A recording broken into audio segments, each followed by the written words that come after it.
Why did Tracy Reiner flee to Scotland in the middle of the night, without alerting her kids, her lawyer, or even the publicist managing her family's image crisis? Why disappear when your parents have just been found murdered? Why go silent when your brother has just been charged with their deaths? And more importantly, why run only after something in Rob Reiner's secret vault was found by police? It wasn't the murders that made Tracy vanish. It was what her father left behind. A file. A single file, titled Tracy 2015 Yacht Incident. And inside, photographs, documents, receipts, encrypted transfers, a letter. Before we continue, please hit the like button, subscribe to the channel, and turn on the notification bell for updates. This wasn't a folder meant to protect her. It was a blackmail file on his own daughter. And by the time Tracy found out it had been leaked to prosecutors, she was already packing her bags. But that's not the whole story. Not even close. Because what really made Tracy run was that someone else knew about it. Someone close. Someone inside the family. And that's where this story begins. Let's rewind.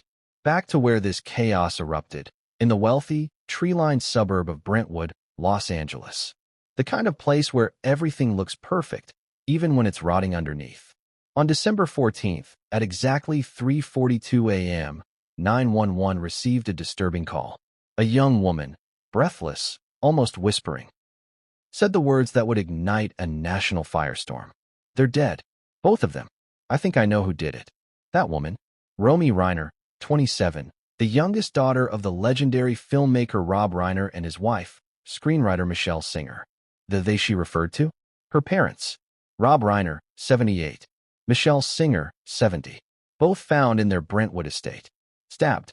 Multiple wounds. Sharp force trauma. Confirmed homicide. And who lived in the guest house behind the property? Nick Reiner. Their son, age 32. Arrested that night. 2 counts of first-degree murder. No signs of forced entry. No struggle. Just silence. Then blood. That's where the headlines stopped. The public assumed a troubled son had snapped. Case closed. But investigators found much more than bodies. They found secrets, vaults, locked drawers, hidden compartments. And in the weeks that followed, a story began to emerge that no one expected. Because the real twist wasn't about who died. It was about what they left behind. Let's go back to the vault. A climate-controlled hidden room, tucked behind a false bookshelf in Rob Reiner's private study. Lined with mahogany panels and biometric access locks. This wasn't something thrown together overnight. It was designed to protect something. Or someone. Detectives found over a dozen sealed folders. Private screenplays. Celebrity contracts. Unreleased film reels. But one folder was labeled differently. Not with a date. Not with a film title. But with a name. Tracy, 2015 Yacht Incident. A name. A year. And 2 words that screamed scandal. Yacht. Incident. Not event. Not trip. Not vacation. Incident. You can feel the weight of that word, can't you? Inside the folder were over 40 printed photographs, several transaction records, and a scanned handwritten note. Some of the images had timestamps. Others were blurred, cropped, or watermarked. And the people in those images? One of them was unmistakably Tracy Reiner, in a white silk dress, on the deck of what appeared to be a private yacht, Mediterranean waters in the background. Another man, identity unknown, stood beside her, shirtless, laughing, champagne bottle in hand. One photo showed Tracy seated alone, head lowered, arms crossed. Another showed her entering what looked like a cabin, followed by 2 men. You don't need to be a forensic analyst to feel the implication. And the documents? Bank transfers from an account held by a shell company in Luxembourg. Amounts: $180,000, $260,000, $75,000. All dated between July and September 2015. But it gets worse. Because taped to the inside cover of the folder was a post-it note. In Rob Reiner's unmistakable handwriting. Insurance, in case she talks. That's right. This wasn't a file built to protect Tracy. This was a file meant to silence her. Now let's pause and ask the real question. Why would a father collect blackmail material on his daughter? Was this about control? Power? Was it related to Rob's legal entanglements, industry secrets? Or was this something far more personal? What did Tracy know that he feared she might say? And why did someone leak this folder to prosecutors right after Rob's death? That's the twist no one expected.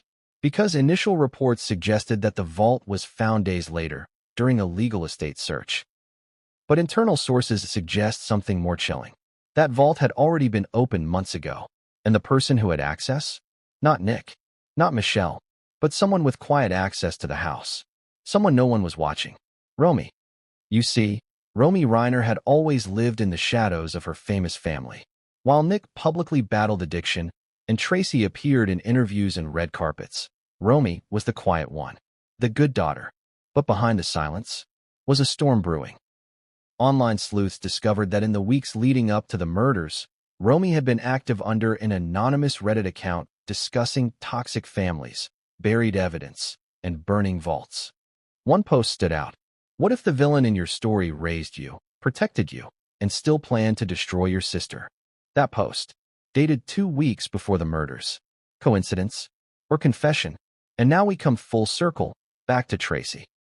At the time of the murders, Tracy was in Los Angeles, attending a private dinner hosted by an entertainment guild, smiling, laughing, taking photos. But at 4:12 a.m., just 30 minutes after police arrived at the Brentwood estate, her phone pinged 3 times. And minutes later, she disappeared. She fired her assistant, canceled a scheduled podcast interview, declined press inquiries, booked a private jet to Scotland. No public statement, no memorial posts, no condolences, just silence. A silence that's deafening. And here's where it gets even stranger. Because the police didn't issue any warrants for Tracy. No subpoenas, no detainment orders. Why? Because technically, she hadn't committed a crime. Yet. But behind the scenes, prosecutors were already building something else. You see, the yacht incident wasn't just tabloid fodder. It was linked to a real scandal. A real extortion case. And possibly, a cover-up that tied Rob Reiner to an underground network of payoffs and power brokers.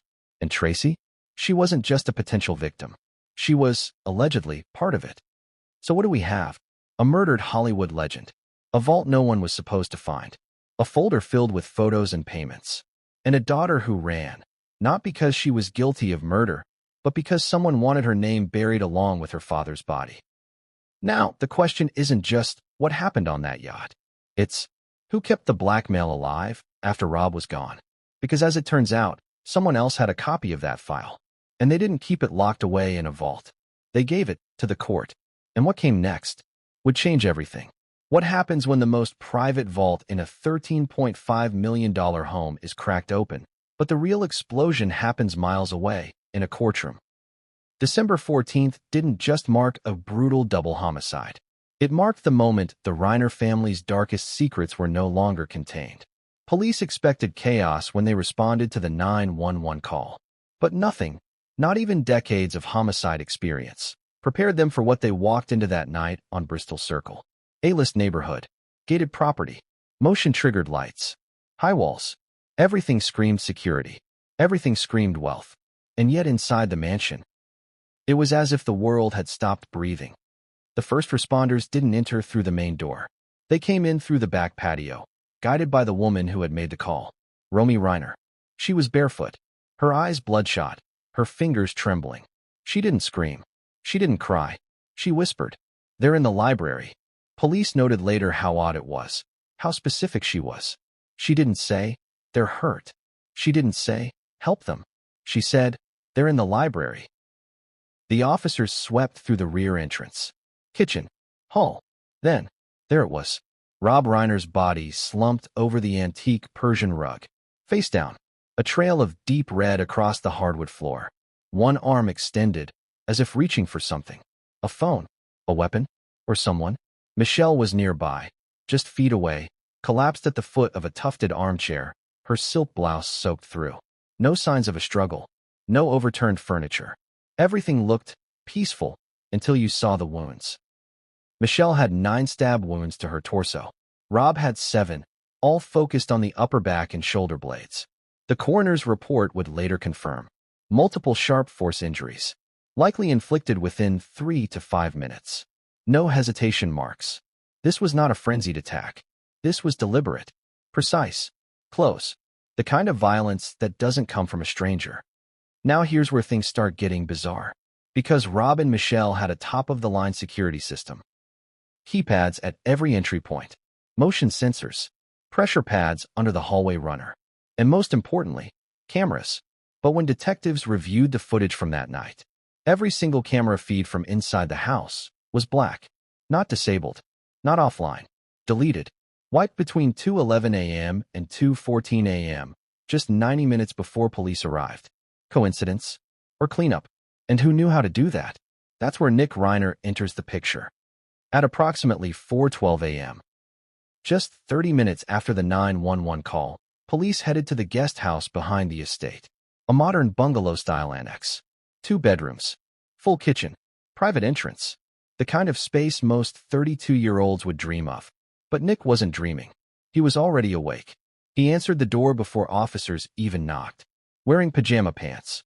No shirt. Calm. Alert. Expressionless. One of the officers said later. It was like he'd been expecting us. When asked if he was aware of an emergency, Nick simply said, "It happened, didn't it?" Not what happened. It. That word again. It. So vague, and yet so heavy. Nick didn't run. Didn't resist. He raised his hands and surrendered quietly. "I know what this looks like," he said. "But I didn't do it." The officers placed him in handcuffs, read his rights, and led him to the patrol car. Inside his guest house. No blood. No signs of a weapon. No clothes missing. Everything in its place. Except for one thing. A single sheet of paper on his desk. Printed in bold black letters. "She always knew." No signature. No explanation. But police took it as a confession. Back inside the main house, the investigation unfolded quickly. Detectives took statements from Romy. She claimed she had come over that night to check in on her mother, something she reportedly hadn't done in weeks. She had a spare key. She let herself in. She says she found them like that, already gone. But here's what caught investigators off guard. Romy never called out to them, never screamed when she saw the bodies. She walked in, saw the scene, and instead of panicking, she took her phone out and started recording. Yes, you read that correctly. Romy Reiner filmed a 30-second video before calling 911. She later claimed she was in shock and didn't know what else to do. But that video, it wasn't for her. It was for someone else. She sent it to a private number in Scotland. Registered under the name A. Glass. We'll come back to that. Meanwhile, the evidence team began sweeping the house. In Rob's private study, nothing seemed out of place at first. Bookshelves, framed photos, a gold-plated Directors Guild trophy, a locked filing cabinet. The usual. But then one of the junior detectives noticed something odd. A copy of Misery, Rob's 1990 classic, was pulled slightly out of alignment. When she reached to straighten it, the entire shelf clicked and rotated. Behind it, a hidden vault door, keypad, fingerprint scanner, no labels. The kind of thing you'd only find in a spy movie or the home of someone very, very careful. The vault was locked, but the team brought in a safe expert within the hour. What they found inside blew the entire case wide open. The vault contained a sealed manila folder titled Tracy, 2015 Yacht Incident, a handwritten ledger with names, numbers, and phrases like backup tape and T's weak point. Over $150,000 in cash. An external hard drive with labeled files, insurance, contracts, control, and perhaps most bizarre, a silver locket with 2 initials carved inside. TR. And here's the twist. Not a single fingerprint on any of it. Not Rob's. Not Michelle's. Just one unknown partial print. Later identified as Romy Reiner. Yes, Romy had opened that vault before. And it gets deeper. Because when police confronted her with this information, she didn't deny it. She said, "I needed her to know what he kept." Her. Not them. Not the police. Her. Tracy. Romy had sent the 30-second video of her parents' bodies to a number in Scotland. And now we know, Tracy was already on her way there. She booked the flight before the vault was officially opened by investigators. Meaning, she knew. She knew it had been found. Or worse, she knew it had been shared. Which raises the terrifying question. Who leaked the contents of that file to Tracy before the police even opened the vault? And was it part of the plan? As the media swarmed the scene, reporters were fed the surface-level story. Hollywood tragedy. Troubled son. Shocking deaths. But behind closed doors, prosecutors were preparing something far more explosive. Because the file wasn't just about Tracy. It connected to a 2015 criminal investigation that had quietly disappeared. It mentioned 3 offshore accounts, 2 unlisted properties, and a code word, lighthouse. That word triggered an alert in the district attorney's system. It was linked to an ongoing federal blackmail case, one with no clear suspect. Until now. And with Tracy halfway across the world, there was one more question no one wanted to ask out loud. Did she run from the murders? Or did she run from what was about to be revealed in court? But what came next would make the courtroom explode. Because just hours after Tracy landed in Scotland, a sealed file was handed to the judge, one that no one saw coming. One labeled, Master Copy, Insurance Folder B. And on the first page, a name, not Tracy's, not Nick's, but someone else entirely. Someone who had been watching the family for years. And now, they wanted everything to burn.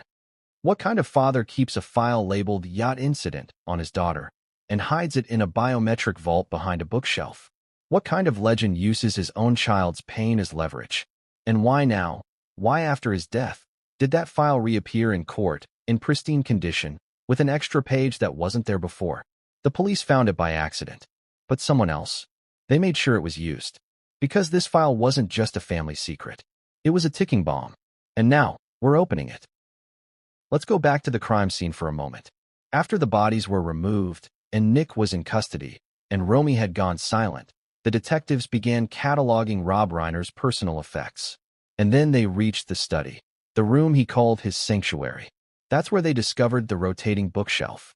And behind it, the hidden biometric vault. It took 6 hours to unlock. Not because it was overly complicated, because it had been tampered with.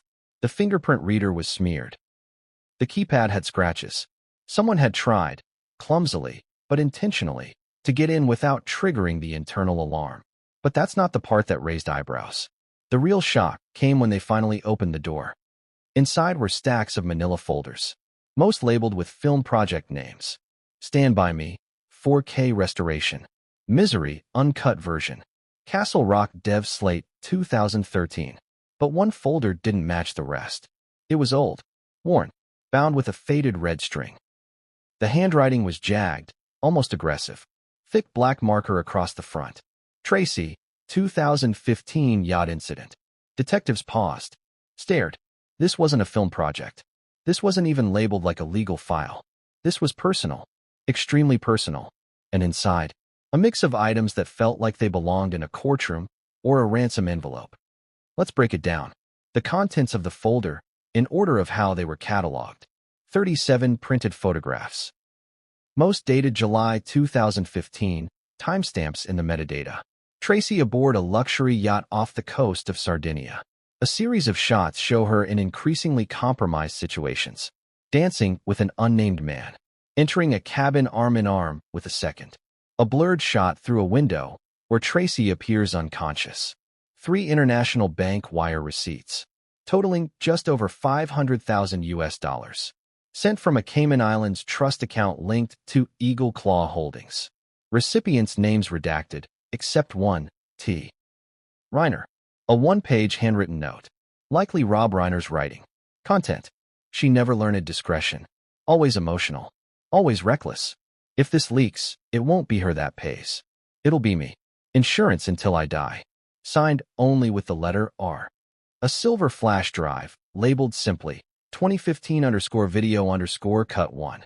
A receipt for a non-disclosure agreement, signed by someone using the initials SB, dated August 12, 2015. The notary? A Los Angeles entertainment lawyer with ties to Castle Rock Productions. Let that sink in. This wasn't just embarrassing family material. This was engineered, curated, held against Tracy. Now pause. Ask yourself, why would Rob need insurance against his own daughter?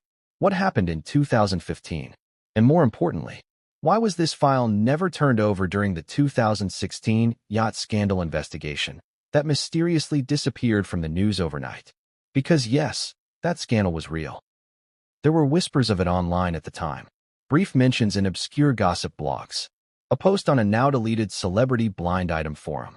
But every trace of it was scrubbed by the end of 2016. Now we know why. Because Rob Reiner buried it. And the moment he died, it unburied itself. Investigators initially assumed this was personal blackmail protection, but when they viewed the flash drive's contents, everything changed. The file opened with a 2-minute edited video. Tracy, on the yacht, clearly intoxicated, slurring something about telling everything, and he promised me they'd stop. Behind her, 2 men whispering in the background. One of them looks toward the camera. The clip abruptly cuts. No context, no origin, just implication. And then, a second file unlocked. This one was audio only. It was a phone call. A recording between Rob Reiner and a man with a heavily distorted voice. Rob, I've kept up my end. She stays silent. That's the agreement. Voice. It's not about her. It's about what she knows. You think you can protect her forever? Rob, I don't have forever. Voice. Then you better make sure she disappears when the time comes. The time. The time. What was the time? Was it already decided? Did Rob know, years ago, that Tracy would be targeted? Or worse, that he would be gone, and the file would fall into someone else's hands? This brings us to the biggest twist of this chapter. Because after the folder was seized, it was submitted to the district attorney's office. And before they had even opened it, a sealed envelope arrived in the mail. No return address. Hand-delivered to the DA's receptionist. Inside, a printed version of the entire Tracy file. Every photo, every document, but with one addition. A final page titled, Master Copy, Addendum B, Recipient List. On that list, Tracy Reiner, SB, initials only, A. Glass, and finally, R. Reiner. Destruction pending if silent fails. Destruction pending. If silent fails. Legal analysts interpreted this to mean, if Tracy breaks silence, the file gets released. But if she stays quiet, it disappears. But something must have gone wrong. Because the file wasn't destroyed. It was duplicated. And someone, a ghost in the system, mailed it to prosecutors the day after Rob's death. Not Nick. Not Romy. Not even Tracy. Someone else. And here's where it gets even darker. Because when investigators reviewed fingerprints on the envelope that arrived, there was only one clean print. Not in the Reiner family database. Not on any Hollywood record. But when they ran it against a federal registry of known blackmail threats, it matched to a person believed to have died in 2018. A fixer. A whistleblower. A man who vanished after exposing a bribery ring in Palm Springs. His name? Arthur Glass. A. Glass. The same alias registered to the number Tracy contacted in Scotland. So now the question is, was Tracy fleeing to someone who was blackmailing her? Or was she running back to the man who tried to save her in 2015? Because if Arthur Glass is alive, then everything we know about this case is a lie. And guess what? There's a rumor that a second flash drive exists. One not found in the vault, but hidden in the house. And the person who found it didn't hand it over to police. They uploaded it privately to one person, the only surviving daughter of Rob Reiner still in America, Romy. And that flash drive? It contained video footage not just from the yacht, but from inside the Reiner mansion, the night of the murder. But what was on it would shake the foundation of the family. Because in that video, Nick Reiner wasn't the only one awake. Let's get one thing straight. That file, the one hidden behind a false wall in a biometric vault, was never supposed to see the light of day. It was locked, forgotten, buried in silence. So how did an identical copy of it land? Unceremoniously and anonymously, on the desk of a federal prosecutor, less than 24 hours after Rob Reiner's death? Who had it? Who leaked it? And who stood to gain everything if Tracy Reiner ran? Because let's face it, this wasn't a random release. It was timed, surgical, merciless. This was personal. This was a move made by someone who wanted to burn the house down and watch the flames from a distance. The detectives had a short list. For names. Each with access to the Reiner estate. Each with motive or a history. Each with secrets they hoped would never be uncovered. Let's break them down. Suspect number 1. The housekeeper who vanished. Her name was Sophia Reyes.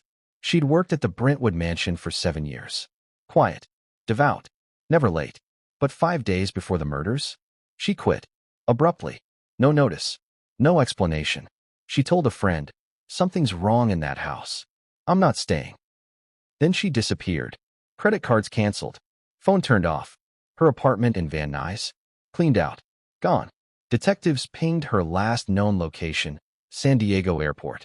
She boarded a one-way flight to Mexico City. Customs officials noted she was visibly agitated, hands shaking, eyes darting. She declared $12,000 in cash. No bags. And the last thing she said before walking into the terminal? Tell them I didn't want this. Didn't want what? And more importantly, what had she already done? Suspect number 2, Romy Reiner. Yes, her. The youngest daughter. The one who made the 911 call. The one who supposedly found the bodies. But remember, she sent that cryptic 30-second video to someone in Scotland before calling police. And that someone was connected to Arthur Glass, the alleged dead whistleblower and fixer from 2015. Here's what we now know. Romy had access to the house that night. She arrived at 2:53 a.m. Security footage outside the estate captured her license plate. But the front door camera feed? Deleted, along with every other internal angle. She told police she entered through the side patio. But when investigators swept the system, a hidden subfolder was found on the cloud backup. It contained partial thumbnails, not full videos, but just enough to show Romy opening the bookshelf in her father's study. She knew about the vault. And more damning, in one thumbnail, her hand is visible, holding a flash drive. The same model as the one found in the vault days later. So was Romy the one who leaked it? And if she did, why? Was it revenge? Or was it protection? Because let's not forget, Romy had spent most of her life feeling invisible. The child no one talked about. The sibling who kept her head down. But sometimes, the quiet ones are the ones with the clearest view. Suspect number 3, Nick Reiner. It's easy to paint Nick as the killer. He was arrested. He had motive. He had rage. But evidence on him? Weak. No blood on his clothing. No fingerprints on the murder weapons. No signs of defensive wounds. And that cryptic note found in his guest house. She always knew. It wasn't directed at his parents. It was directed at Tracy. That's confirmed now, through a psychiatrist's report submitted by Nick's legal team. In his final session, just 2 weeks before the murders, Nick told his doctor. She knew what he was. She just played along. They all did. But Romy saw it too. He also confessed that someone had approached him earlier that year, offering him money in exchange for vault contents. A fixer, Nick called him. Tall. Wore gloves. Used the name Red. Could this Red have been Arthur Glass in disguise? A survivor from the 2015 blackmail fiasco? Nick turned the man down. Said he didn't trust him. But someone must have taken the deal. Because the leak happened. And Nick? He had no idea.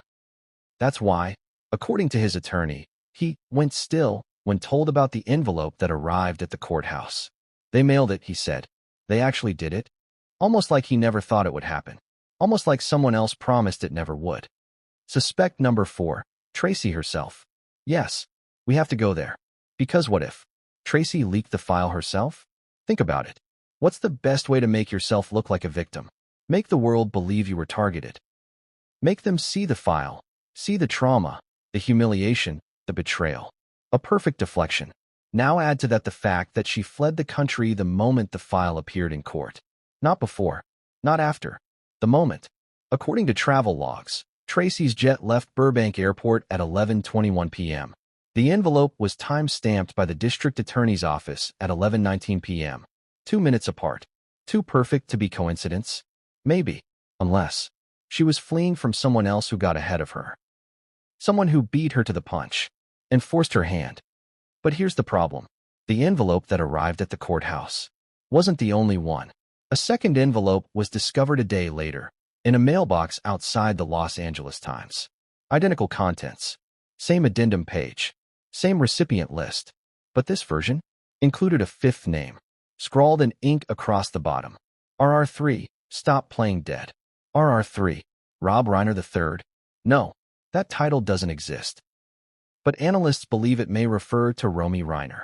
She is, after all, the 3rd Reiner child. And that message was a warning or a challenge. Either way, it meant only one thing.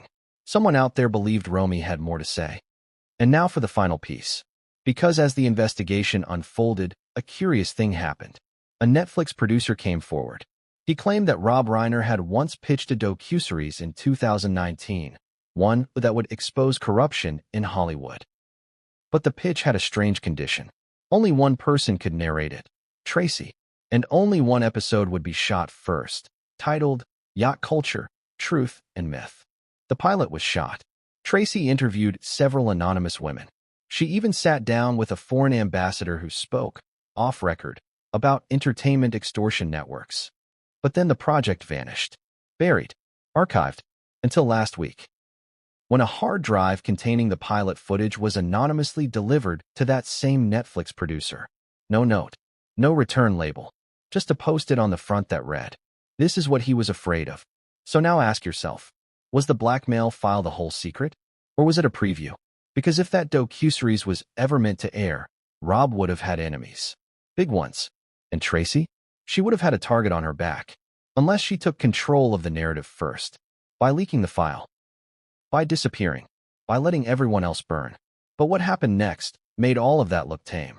Because days after the second envelope arrived, a burner phone was found in Romy's bedroom. And it contained the full, unedited video from the 2015 yacht. Footage no one had seen. Footage that was never in the vault.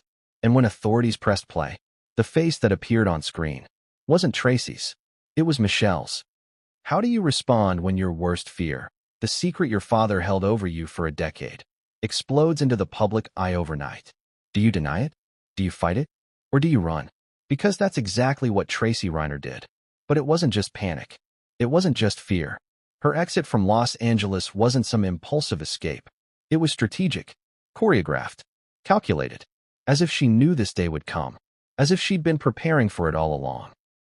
Let's rewind to the moment the file reached the courthouse. At 11:19 p.m., the envelope containing the full blackmail dossier was logged into the evidence intake system at the LA County District Attorney's Office. It included the full Tracy 2015 yacht incident file, a printed addendum naming her directly, a copy of the NDA with initials SB, and a handwritten note, delivered to prosecution immediately. At 11:21 p.m., a Gulfstream G450 took off from Burbank Airport. The passenger manifest was sealed, but air traffic logs confirm only one civilian passenger, Tracy Reiner. Destination, Scotland. Nonstop via Iceland. No customs records upon arrival. No press. No sightings. Just like that, she was gone. But how did she know? How did she know to run before the news broke? Who tipped her off? Because no one in the DA's office had leaked. No media outlet had received a copy.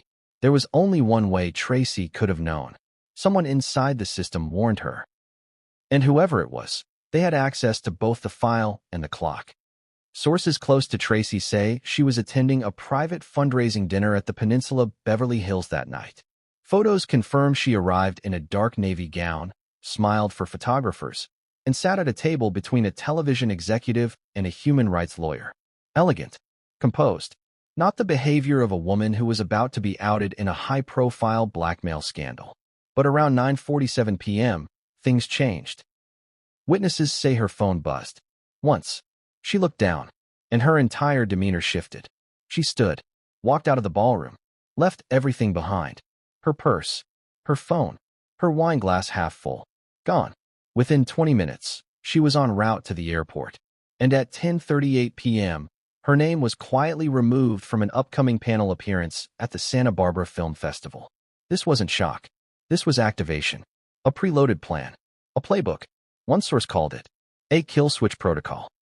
As if she'd rehearsed it. But here's where things take a twisted turn. Because while Tracy was fleeing, someone else was tracking her. Let's go back to that burner phone found in Romy's room. It had encrypted messages going back 3 months. Most of the messages were between two code names, Monarch and Echo. Cyber analysts decoded the metadata and matched usage patterns. Monarch equals Tracy. Echo equals Romy. Yes, the sisters were talking behind the scenes, coordinating. But what were they planning? And why was their communication hidden? One thread stood out, dated November 3rd. Monarch, if he goes down, we go down. Echo, then burn it before he does. Monarch, he has backups. Echo, then I'll find them. Monarch, if you do, don't send it to me. Send it to them. Who's them? The police? The prosecutors? Or someone far more dangerous? As Tracy's jet crossed into Icelandic airspace, a proxy server in Belgium logged an upload to a secure email address tied to an old law firm once used by Castle Rock Entertainment. The attachment? A scanned copy of the NDA from 2015. But here's the twist. This version was annotated. Notes in Tracy's handwriting. Underlines. Circles. A red X through her own name. And 3 words scrawled at the bottom. He lied again. What did Rob lie about? What changed? Because if Tracy signed the NDA under duress or under false pretenses, that contract becomes null, and everything connected to it becomes criminal. And that changes the entire story, from betrayal to entrapment. Now, let's focus on what happened once Tracy landed in Scotland. She didn't check into a hotel. She didn't rent a car. She was picked up, immediately, by a man later identified through satellite surveillance as Alexander Glass. Yes, that Glass, the nephew of Arthur Glass. The same fixer presumed dead. The same man whose name was tied to the original 2015 scandal. And Alexander? He lives in a remote estate in the Highlands, completely off-grid. Drone footage shows Tracy arriving around 6:41 p.m. local time. No visible bags. No entourage. Just her and Glass, entering the stone-walled house and vanishing inside. Since then, nothing. No calls. No media. No trace.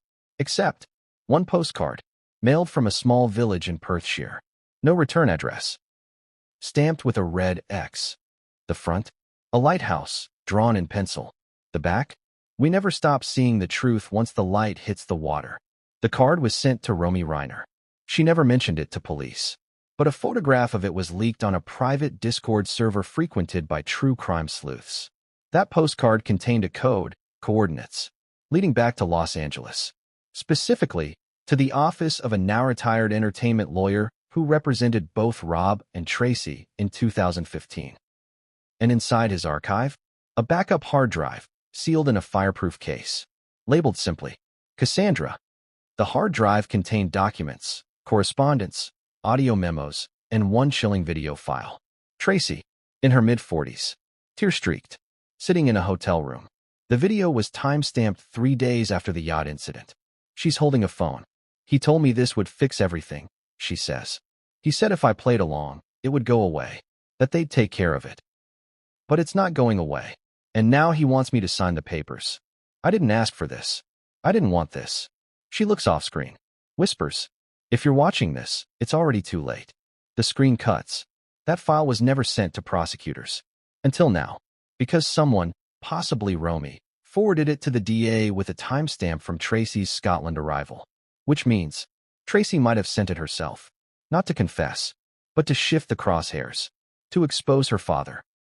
To protect someone else. And now for the biggest shock. A third name has emerged on the recipient list of the blackmail file. Not Rob. Not Tracy. Not Arthur Glass. But Michelle. Yes, Michelle Singer Reiner. The mother. The wife. The other murder victim. The one everyone thought was out of the loop. She wasn't. She was in it. According to a newly unsealed court filing, Michelle was listed as a silent signatory on the 2015 NDA. Meaning, she knew. She approved. She enabled the cover-up. So what does that make Tracy? A victim? A player? Or the only one who dared to run because she finally understood the game? But the truth? It's more twisted than we thought. Because one more file was pulled from the Cassandra hard drive. It's audio. And in it, Rob Reiner is speaking to someone off tape. If she ever opens her mouth again, I'll have to end it. She's not a child anymore. She's dangerous. The person he's referring to? Not Tracy. Not Romy. But Michelle. His wife. The woman found stabbed beside him. So now, the entire crime has a new shape. Because what if the murders weren't about Tracy? What if Michelle was the one who cracked first? What if she was planning to expose everything? And someone stopped her. Someone very, very close. But who? If you want to understand why Tracy Reiner ran, if you want to know what was on that flash drive, and if you're still asking how a Hollywood legend ended up weaponizing his daughter's shame, then we have to go back to the summer of 2015, to the sun-soaked coast of Sardinia, to a 140-foot superyacht named the White Clover. Because that is where the real story began. That's where something happened that Tracy Reiner never wanted the world to know. But her father? He never forgot. Because he had someone record it. And what it captured wasn't just a party. It was leverage. The yacht was docked at Porto Cervo, a floating palace, marble interiors, champagne coolers, security guards who didn't blink. That July, a private summit took place aboard the White Clover. Not political, not public, private. Guests included producers, foreign investors, a European royal cousin, 2 tech billionaires, and a handful of actresses with vague IMDb credits. Tracy Reiner was not on the guest list, but she was there, flown in last minute. Sources claim she arrived under a pseudonym, Cassar. She wasn't scheduled to stay. She wasn't there for vacation. She was brought in to calm someone down, and that someone, her father. According to leaked travel records, Rob Reiner had flown to Sardinia under the guise of a creative development retreat. But behind closed doors, tensions were high. One investor, whose name is redacted in the documents, was threatening to pull out of a major film slate due to unresolved compliance issues. Translation: someone was talking. Someone was breaking silence. And Rob? He needed someone he could control. Enter Tracy. She wasn't famous enough to cause a scene. She wasn't distant enough to say no. She was perfect. Until she wasn't. The leaked footage from that weekend paints a disturbing picture. Clips show Tracy at a table, sipping from a crystal glass, nodding to someone off-screen. The music is loud. Her smile is forced. Another clip, silent, black and white, shows her in a stateroom corridor, being led by a man in a tuxedo. Her eyes are glassy. She's unsteady on her feet. At one point, she turns back toward the camera, her lips forming the word, "Don't." Then the screen cuts to black. But it's not the footage that's most damning. It's what isn't captured. Because after that moment, Tracy vanished from every other clip. No more footage. No more photos. No trace of her leaving the yacht. Just gone. When she returned to the U.S. 3 weeks later, she refused interviews, appearances, or even family events. Friends say she withdrew completely. One even claims she left her phone in a drawer and refused to touch it for months. And the strangest part? Her bank account showed 3 separate deposits, totaling $480,000, within 10 days of her return. The sender? A company called Eagle Claw Holdings. The same company tied to the wire transfers in the blackmail file found in Rob's vault. Now ask yourself, why was Tracy paid? And more importantly, why was she silent?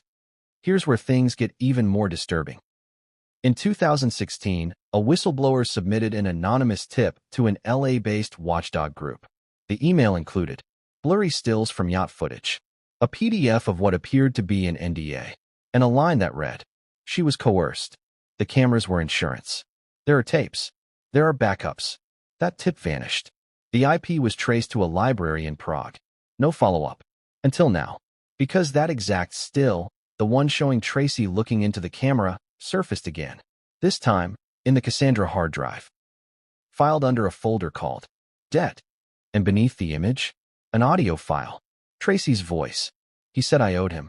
That after everything he'd done, this was the price. I didn't know they were recording. I begged him to make it stop. The he she's referring to? Rob. But let's not make this too easy. Because it wasn't just about blackmail. It wasn't just about scandal. Tracy had a secret too. One buried so deep, only Michelle seemed to know the whole truth. And when investigators unearthed an old journal belonging to Michelle, hidden in a locked drawer of her dressing table, they found one entry that cracked open an entirely new narrative. Written in delicate cursive, dated August 17, 2015. She told me she was pregnant. She said it happened on the boat. She doesn't know whose it is. She doesn't even know if she was conscious. She begged me not to tell Rob. That entry was followed by 3 words, circled in red ink. He already knew. Wait, what? Tracy was pregnant? Yes. Medical records from a Santa Monica clinic, subpoenaed under seal, confirmed a termination on August 28, 2015. Patient, Cassar. Emergency contact, blank. The procedure was carried out under sedation. No police report. No statement. No press. Just silence. And a prescription for trauma medication. Paid for in cash. Weeks later, Rob Reiner flew to New York to speak at a gala. He gave a passionate speech on protecting women in the film industry. But behind the scenes, he had hired 2 private investigators. Their assignment? Retrieve all digital traces of Tracy's yacht appearance. Secure footage. Identify rogue parties. They called it Operation Lighthouse. And its objective? Make sure the tape never sees the light of day. Here's where the contradictions come in. Because despite all of this, despite the pregnancy, the hush money, the cover-up, Tracy stayed. She continued appearing at family events. She took on small film roles. She smiled in public. Why? Because she had no choice. She was in the system, in the contract, in the vault, until one thing changed. In 2019, an investigative journalist from the UK contacted her, claimed he had footage, claimed he had emails, claimed he was going public. She agreed to meet him, but the meeting never happened. He was found dead in a hotel bathtub in Barcelona. Cause of death, accidental overdose. No autopsy performed. No investigation opened. Tracy never mentioned him again. But 2 weeks later, she sent a cryptic email to someone under the alias AG1. The message read, "You said you'd protect me. You said no one would get hurt. He got hurt. This ends now. I want out." We now know that AG1 refers to Arthur Glass, the fixer, the man presumed dead. But what if he wasn't? What if he had been watching all along, pulling strings, moving pieces, waiting for the right moment to leak the file, not to destroy Tracy, but to free her? That brings us back to today, to the file, to the trial, to the fact that prosecutors now believe the yacht incident wasn't just a scandal. It was the starting point of a criminal conspiracy involving blackmail, forced NDAs, and possibly complicity in violent coercion. And guess who's now being named as a possible cooperating witness? Tracy. Yes, she fled. She ran. But now, she's talking. In fact, prosecutors claim she's prepared to hand over audio tapes. Tapes Rob never knew she had. Tapes that could implicate multiple Hollywood names. Tapes that could change the way we view everything from Castle Rock Productions to private offshore foundations used to move money between producers and political consultants. But one tape in particular is labeled simply, Michelle, Confession. Because the final twist in this chapter is that Michelle wasn't just aware. She wasn't just a silent signatory. She was a participant. And what she said on that tape might explain why she died holding a shard of broken glass and a key. But what the key unlocked wasn't a vault. It was something far worse. What if everything we thought we knew about Rob Reiner, the activist, the filmmaker, the father, was only a fraction of the truth? What if the man who gave the world Stand By Me, The Princess Bride, and A Few Good Men was living a double life? One for the public, and one for control. Because hidden behind accolades and Oscars, press photos, and political causes were pages.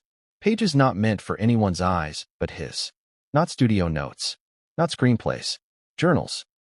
And when investigators cracked open that final drawer in his study, tucked inside a hollowed-out edition of the Brothers Karamazov, they found 4 leather-bound diaries. The kind that don't just reveal a man's thoughts, but expose his intentions.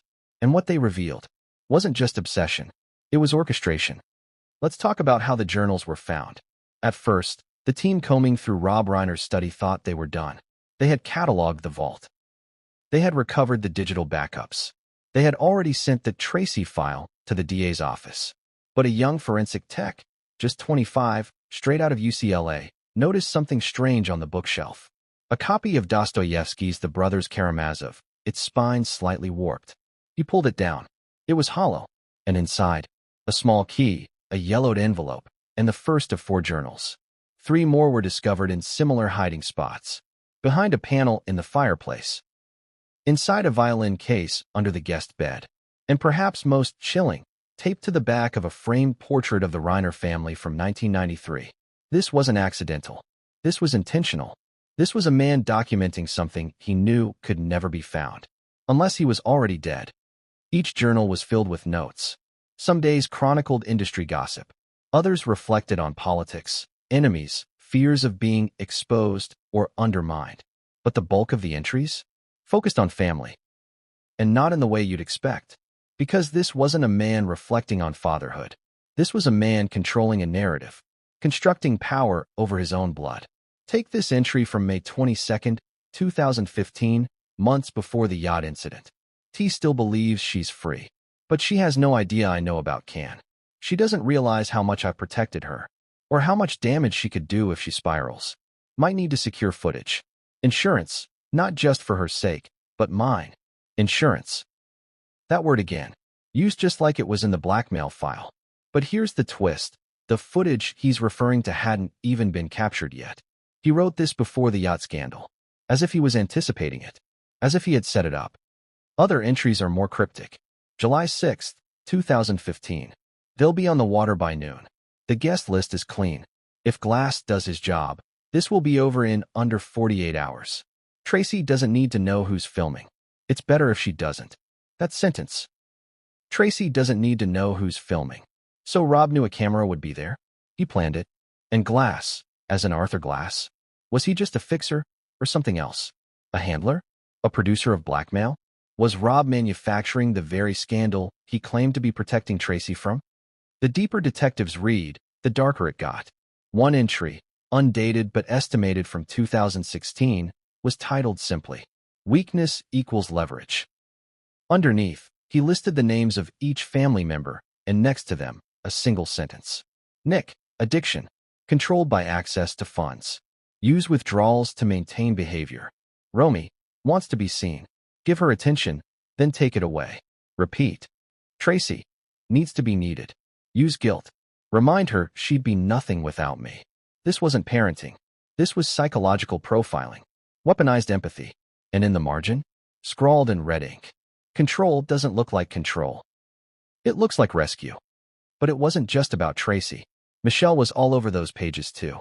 And the entries involving her are some of the most gut-wrenching. October 10th, 2017. M stayed quiet, but I saw it in her eyes today.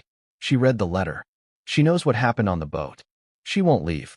Not unless she has the kids with her. And they won't follow her. Still, I should prepare. She's smarter than the rest. And then, on January 1st, 2018. If she talks, we all burn. I have backups. If this becomes legal, I drop the tape. Let them see who she really is. Yes, he had a tape on Michelle too. And if that isn't terrifying enough, he named that tape The Cassandra Confession. Same title as the hard drive found with the mysterious Cassandra label in the entertainment lawyer's archive. Which means, whatever was on that hard drive, Rob knew about it. Rob named it. Rob built it. Years ago. Now here's where it gets disturbing. Because as prosecutors cross-referenced Rob's diary entries with digital records, they found patterns. Dates when Tracy received random deposits. Nick's relapse windows coinciding with withheld transfers. Emails that Michelle sent to her sister in 2019, suddenly unsent hours later. Everything lined up with Rob's notations. He wasn't just observing. He was intervening. Silently. Remotely. Controlling the pace of his family's lives from behind a curtain. Like a puppeteer with invisible strings. Or worse, the director. And everyone around him. Actors in a play they didn't even realize they were cast in. One entry, dated just weeks before the murders, reads, T's guard is up. Glass says she's asking questions again. Romy's been sniffing around the storage unit. M is writing again. The house is full of secrets and no one's scared enough yet. Might need to trigger a reminder. Perhaps a vault refresh. Send a message. It reads almost like code, but the implication is chilling. Send a message. To whom? How? And then there's this. December 12th, 2024. 2 days before the murders. Woke up from the dream again. The one where Tracy is holding the knife, but it's Romy who does the stabbing. It ends the same way. The vault is open. The door is swinging. The house is quiet. But I can't hear the sea. Was that paranoia, prophecy, or guilt? Because 2 days later, he was dead, and the vault was open. Here's the bombshell. One of the final diary pages wasn't written by Rob at all. It was written by Michelle. Tucked into the last journal, slipped between pages, was a small envelope. Inside, a folded letter, addressed to whoever finds this. It read, You'll hear their version of me. But remember, I stayed for them. I kept the silence because I believed I was protecting them. But now I realize, I was just shielding him. I watched him break our children piece by piece.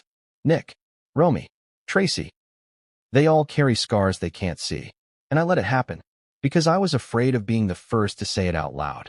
Rob Reiner, my husband, is a master of illusion. And the illusion is love. She signed it. Michelle.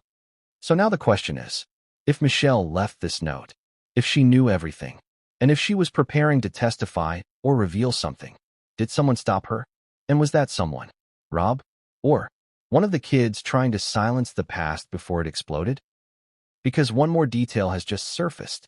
The key Michelle died clutching in her hand, it opens a second unit in a private storage facility, rented under Romy's name. And inside that unit was a safe.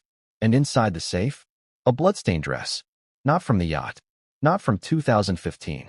From December 14th, the night of the murders. But here's the twist. It was Romy's size. And the blood belonged to Michelle. It wasn't just an escape. It was an operation. Because by the time Tracy Reiner stepped off that private jet and disappeared into the Scottish Highlands, she was no longer just a Hollywood daughter fleeing a scandal.